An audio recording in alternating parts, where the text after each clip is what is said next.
Hey guys, it's Robert over at Bloomington Acura Subaru. Today I'm in the 2023 Subaru Ascent Limited, and I'm going to show you how to turn on and use your driver monitoring system. So let's begin.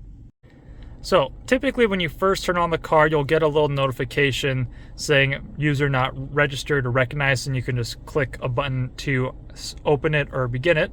If you're already in the car like I am and you hit cancel, all you have to do is click settings.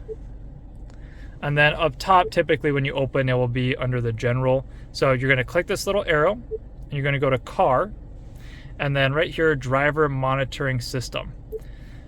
Now from here, you can see we can repeat facial scan, user recognition, auto retract seat on entry. So for those of you where maybe you and your spouse drive the car, when one's shorter, one's taller, really nice feature. But we're going to go to register user. I'm going to click 1 for me. And now it's going to say adjust your seat and door mirror positions, then press set.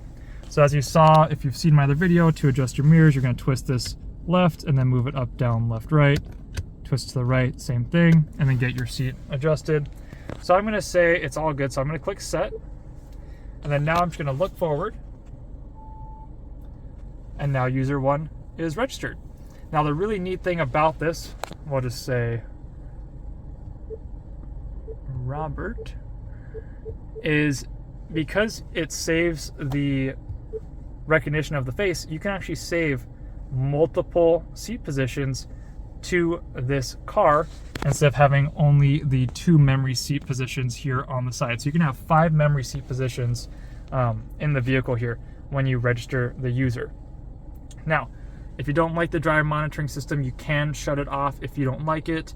If you don't like your seat position or your mirror position, you can update all of that, and then you can also delete positions, users, or all users.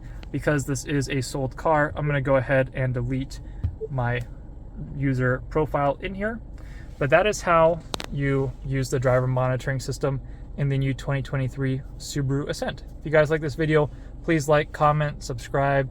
Let me know what other videos you would like to see. Thanks so much. Bye.